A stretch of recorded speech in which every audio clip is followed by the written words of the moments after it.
करून त्याचा पुढचा जो विसाव्याचा कार्यक्रम असेल तो करून पुढे जाणार आहे. आज अतिशय आपण बघतोय की दरवर्षी म्हणजे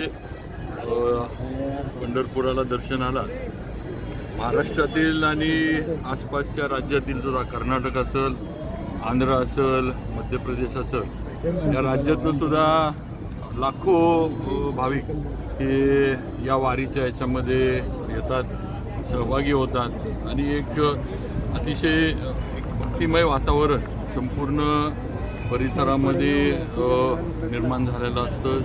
यावेळेला पण तशीच परिस्थिती आहे.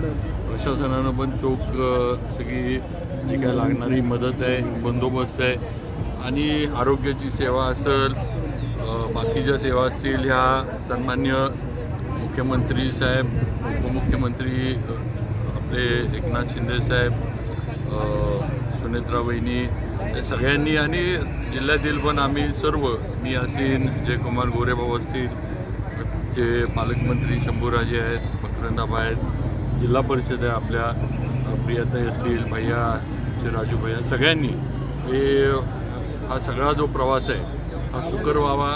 जी काही मदत आपल्याला प्रशासनाकडनं, जिल्हा परिषदकडनं करता येईल सगळी मदत देण्याचं आणि सगळं जे आहे सोयी सुविधा देण्याचं काम हे केलेलं आहे.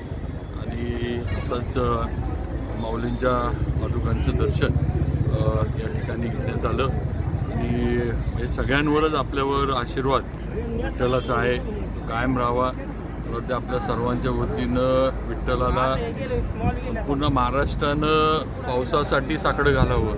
की पाऊस हा आपल्याला जो याच्यामध्ये तर विठ्ठलानं आपल्याला पावसाच्या माध्यमातून शेतकऱ्याला आणि आपल्या सगळ्यांना आशीर्वाद द्यावे, हीच पंढरपुराच्या विठ्ठलाच्या चरणी माझी प्रार्थना.